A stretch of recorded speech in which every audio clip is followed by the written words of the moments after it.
Selamat datang kembali. Hari ini kita akan coba bedah lagi pemikiran Nassim Nicholas Taleb. Kali ini dari buku The Black Swan.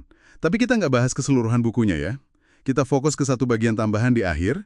Judulnya cukup unik nih. Belajar dari alam semesta, yang tertua dan paling bijaksana tentang jalan kaki lambat tapi panjang. Agak puitis ya? Iya, betul. Bagian postscript itu memang menarik banget. Isinya refleksi Taleb tentang bagaimana alam dengan segala ketidakpastian dan tekanannya malah jadi guru terbaik soal ketahanan. Nah, itu dia poinnya. Jadi sumber kita bagian itu. Misi kita kali ini, mengekstrak idenya Taleb. Kenapa sih menurut dia merangkul ketidakpastian, merangkul pola-pola alamiah, terutama soal fisik dan gaya hidup, itu bisa jadi lebih bijak? Lebih bijak daripada ngotot ngejar stabilitas yang kaku dan dibuat-buat gitu ya. Persis. Yuk, kita gali sama-sama. Oke, salah satu yang langsung bikin, kaget mungkin ya, dari bagian ini, itu kesimpulan Taleb kalau makhluk hidup, kita termasuk, itu justru butuh variasi. Butuh keacakan. Iya, keacakan. Bahkan stresor ekstrem sesekali. Untuk apa? Untuk berkembang.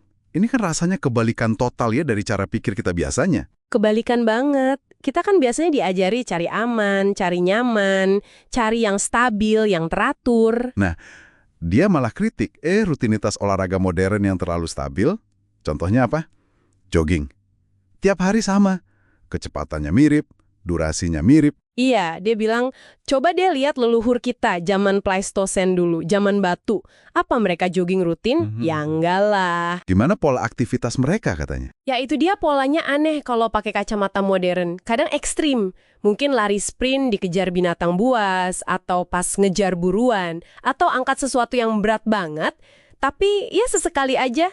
Nggak terjadwal gitu ya? Nggak sama sekali. Terus di waktu lain ya santai banget. Mungkin jalan kaki jauh, tapi pelan, tanpa target kilometer atau waktu, atau malah nggak ngapa-ngapain, istirahat. Nah, ini nyambung banget ke konsep utama di bukunya soal anti-fragility. Tahu kan lawan dari rapuh?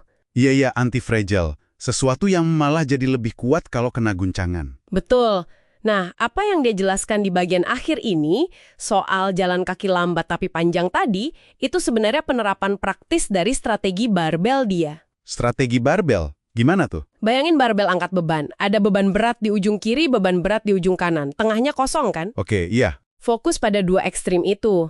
Misalnya banyak istirahat total atau jalan super santai di satu sisi, dan di sisi lain ada ledakan aktivitas yang super intens tapi singkat dan jarang. Oh, jadi hindari yang tengah-tengah? Yang moderat tapi konstan itu? Tepat! Hindari zona nyaman yang monoton itu. Karena menurut Taleb, zona nyaman yang konstan itu justru bikin kita rapuh secara diam-diam.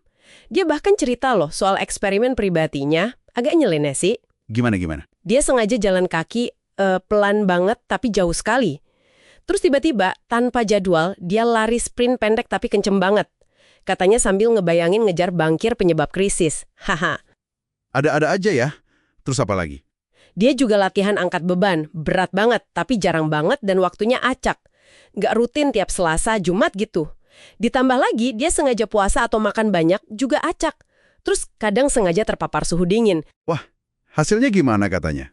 Dia merasa kondisi fisiknya jauh lebih baik, pikirannya juga lebih jernih katanya.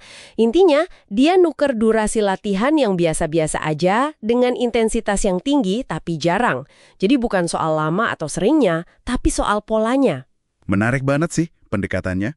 Dan ini rasanya nggak cuma soal fisik ya. Saya jadi kepikiran ide dia yang lain. Soal besar itu jelek dan rapuh. Hah, iya, nyambung juga itu. Dia kan kasih contoh. Alam itu punya batas ukuran alami. Gajah misalnya udah paling gede di darat. Nggak ada hewan darat sebesar gedung mencakar langit kan? Iya, ada batas skala alaminya. Beda sama sistem buatan manusia. Kayak bank super besar, contohnya Lehman Brothers dulu. Begitu satu ambruk, efeknya sistemik, bisa meruntuhkan yang lain. Betul. Itu menguatkan argumennya bahwa menghindari skala yang berlebihan, menghormati batasan alami itu justru membangun ketahanan. Bukan malah sebaliknya ngotot jadi paling besar. Dan kebutuhan akan variasi alami ini juga bantu kita hindari apa yang dia sebut iatrogenesis. Iatrogenesis. Istilah apa lagi tuh? Itu istilah medis sebenarnya, tapi dia pakai lebih luas. Artinya kerusakan yang justru disebabkan oleh upaya penyembuhan atau intervensi. Niatnya baik, tapi malah bikin masalah baru atau lebih parah. Contohnya gimana? Misalnya pakai model prediksi risiko pasar saham yang ternyata salah asumsinya. Atau pemerintah terlalu banyak intervensi mencoba menstabilkan siklus bisnis secara artifisial. Kata Taleb, upaya menstabilkan paksa ini seringnya malah nyembunyiin bom waktu, kerapuhan tersembunyi. Jadi biarkan ada fluktuasi alami gitu ya? Iya, sampai batas tertentu. Alam kan punya cara sendiri buat coba-coba, buat koreksi lewat variabilitas itu. Kalau kita paksa stabil terus, pas kali kena guncangan besar, sistemnya nggak siap. Langsung ambruk. Ini juga nyambung ke pentingnya punya redundancy, punya cadangan. Kayak punya dana darurat gitu ya? Persis, punya buffer. Itu kebalikan dari hidup terlalu pas-pasan, penuh utang, atau terlalu terobsesi sama efisiensi dan optimasi sampai nggak ada ruang gerak. Karena kalau ada kejutan angsa hitam, Black Swan yang tak terduga itu, Nah, yang punya cadangan lebih tahan banting. Yang terlalu efisien tanpa cadangan, ya langsung KO. Variabilitas hidup itu menuntut kita punya semacam lemak cadangan, jangan terlalu ramping. tapi kan secara naluri, kita sebagai manusia cenderung nggak suka ya sama yang nggak pasti, yang naik turun. Maunya kan semua jelas, teratur, bisa diprediksi. Iya banget. Itu bias psikologis kita. Pengennya kontrol, pengennya keteraturan. Tapi kata Taleb, justru kalau kita terlalu nurutin perasaan ini, berusaha ngilangin semua variasi, Malah bisa memicu krisis yang lebih gede nantinya. Makanya, dia juga bilang, saran negatif itu sering lebih ampuh buat jangka panjang. maksudnya saran negatif, Saran tentang apa yang tidak boleh dilakukan. Misalnya, cara agar tidak bangkrut, atau hindari melakukan X yang berisiko fatal. Itu lebih fokus ke menghindari kehancuran, membangun ketahanan. oh oke, dibanding saran positif, cara cepat kaya gitu ya, yang mungkin lebih menarik tapi juga lebih berisiko. Iya, saran negatif itu mungkin kedengaran kurang seksi, kurang memotivasi. Tapi untuk survival, untuk ketahanan, itu sering lebih penting. Jadi kalau kita rangkum nih dari penelusuran kita di bagian akhir buku Taleb ini, intisarinya apa ya? Kearifan alam gitu ya. Betul. Kearifan alam itu ngajarin kita, rangkul variabilitas. Terima stresor secukupnya. Jangan dihindari semua, tapi jangan kebanyakan juga. Adopsi pendekatan yang nggak lurus-lurus aja, kayak strategi barbel tadi. Itu semua bisa bangun ketahanan sejati. Sebaliknya, kalau kita ngejar stabilitas palsu, stabilitas buatan, Iya, atau bikin skala jadi terlalu besar, terlalu terobsesi optimasi yang kaku, itu seringnya cuma topeng. Di baliknya ada kerapuhan yang berbahaya, yang nunggu waktu aja buat kelihatan. wah dalam juga ya pesannya. Nah, ini mungkin jadi pemikiran penutup nih buat Anda yang dengerin. Coba deh, renungkan sejenak rutinitas Anda sendiri.